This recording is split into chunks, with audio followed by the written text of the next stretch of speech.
ഇത് മാസ് മോട്ടോഴ്സിൽ നിന്നാണ് ഹീറോ ഹോണ്ടയുടെ CDDLX വണ്ടി നമ്മൾ വർക്കിന് കയറ്റിയിട്ടുണ്ട്. General service, water service, back ബ്രേക്കിൻ്റെ ഹബ്ബ്, സ്ലീവ് ചെയ്യണേഴ്സ് പറഞ്ഞിട്ടുണ്ട്. അത് സൗണ്ട് കാര്യങ്ങളൊക്കെ ഉണ്ട്. എഞ്ചിൻ ഓയിൽ മാറ്റാം, ചെയിൻ ടൈറ്റ് ചെയ്യുക. എത്ര കേസാണ് മെയിനായിട്ട് പറഞ്ഞത് കേട്ടോ. അപ്പോൾ നമ്മളതിൻ്റെ ബാക്ക് ബ്രേക്കിൻ്റെ ഭാഗം നമ്മൾ അയച്ച് ചെക്ക് ചെയ്യുമ്പോൾ ഇതിപ്പോൾ കിടക്കുന്നത് കമ്പനി ലൈൻഡറാണ്. പക്ഷേ നമുക്ക് അതിൻ്റെ ഹബ്ബ് നല്ല രീതിയിൽ തേയ്മാനം ഉള്ളത് കൊണ്ടാണ് നമുക്ക് ഉപയോഗിച്ച് ഫുള്ള് തീർക്കാൻ പറ്റാത്തത്. അപ്പോൾ നമുക്ക് ഈ ഹബ്ബ് ലെയ്ത്തിൽ കൊടുത്തു കഴിഞ്ഞാൽ അത് സ്ലീവ് ചെയ്ത് കിട്ടും. അതിന് ശേഷം പുതിയ ബ്രേക്ക് ലൈനർ ഇട്ട് കഴിഞ്ഞാൽ ശരിക്കും പുതിയ ഹബ്ബിൻ്റെ, അതായത് പുതിയ ബ്രേക്കിൻ്റെ അതേ ഒരു ഫീൽ നമുക്ക് കിട്ടും. അപ്പോൾ ഇത് നമുക്ക് പുറമെ ലേറ്റിൽ പോയി ചെയ്തുകൊണ്ട് വർക്കാണ്. അപ്പോൾ സ്വാഭാവികമായിട്ടും താമസം വരാൻ സാധ്യതയുണ്ട് കേട്ടോ. അപ്പോൾ സമയം ഉണ്ടെങ്കിൽ മാത്രമേ വയ്ക്കാൻ പാടുള്ളൂ. സാധാരണ 2 ദിവസത്തിനുള്ളത് കിട്ടാറുണ്ട്.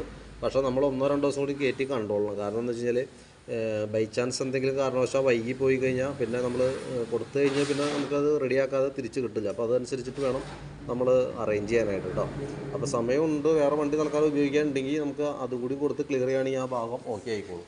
പിന്നെ അതേപോലെ ബാക്കിലത്തെ ഈ വീലിൻ്റെ ഈ ഡാമ്പർ റബ്ബർ സെറ്റ് ഡാമേജ് ഉണ്ട്, അത് പൊട്ടിയിട്ടുണ്ട്, അത് മാറ്റിയിടണം. അതേപോലെ ചെയിനൊക്കെ ലൂസ് ഉണ്ട്, നമുക്ക് ടൈറ്റ് ചെയ്താൽ മതി, വേറെ കുഴപ്പമൊന്നുമില്ല. പിന്നെ അതേപോലെ എയർ ഫിൽറ്റർ നമ്മളൊന്ന് എയർ അടിച്ച് ക്ലീനാക്കി റീസെറ്റ് ചെയ്യാം. പേപ്പർ ടൈപ്പ് ഫിൽറ്ററാണ്, നമുക്ക് ഉപയോഗിക്കാൻ കുഴപ്പമൊന്നുമില്ല. പിന്നെ അതേപോലെ എഞ്ചിൻ ഓയിൽ മാറുന്നുണ്ട്. കാർബറേറ്ററുമായി ബന്ധപ്പെട്ട് വേറെ പ്രത്യേകിച്ച് കംപ്ലയിൻറ്റ് നമുക്കിപ്പോൾ ഇല്ല.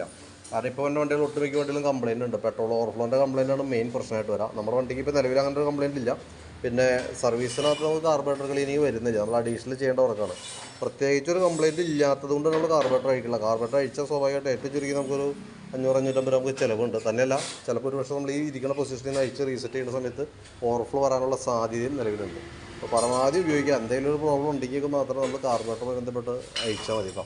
പിന്നെ ഫ്രണ്ടിലേക്ക് വരുമ്പോൾ ഫ്രണ്ട് ബ്രേക്കിൻ്റെ വീലും കൂടി അഴിച്ച് ബ്രേക്ക് ക്യാമൊക്കെ ഒന്ന് അഴിച്ച് ഗ്രീസ് ചെയ്യും, അത് റീസെറ്റ് ചെയ്യാം നമുക്ക് കേട്ടോ. പിന്നെ അതേപോലെ തന്നെ ഫ്രണ്ട് ടയറൊക്കെ അത്യാവശ്യം നല്ല ടയർ അടക്കണേ.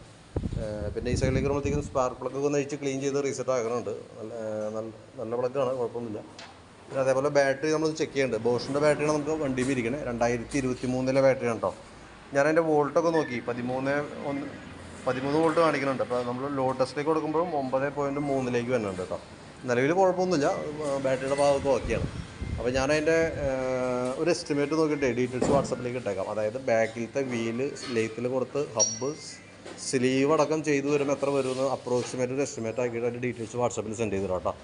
വീഡിയോ കണ്ടുമ്പോൾ നോക്കിയിട്ടൊന്ന് റിപ്ലൈ ഇടാം. അതേപോലെ തന്നെ ഈ പറഞ്ഞ രീതിയിൽ വേറെ വണ്ടിയുടെ കേസ് ഓക്കെ ആണെങ്കിൽ മാത്രമാണ് നമ്മൾ ലെയ്ത്തിലേക്ക് കൊടുക്കാൻ പാടുള്ളൂ. സാധാരണ ഹബിൻ്റെ കേസൊക്കെ ആകുമ്പോൾ അത് ചെയ്യണ ആൾ, സ്ഥിരം ചെയ്യുന്ന ടീം തന്നെ ചെയ്താലാണ് അത് പെർഫെക്ഷനിലേക്ക് എത്തുള്ളൂ.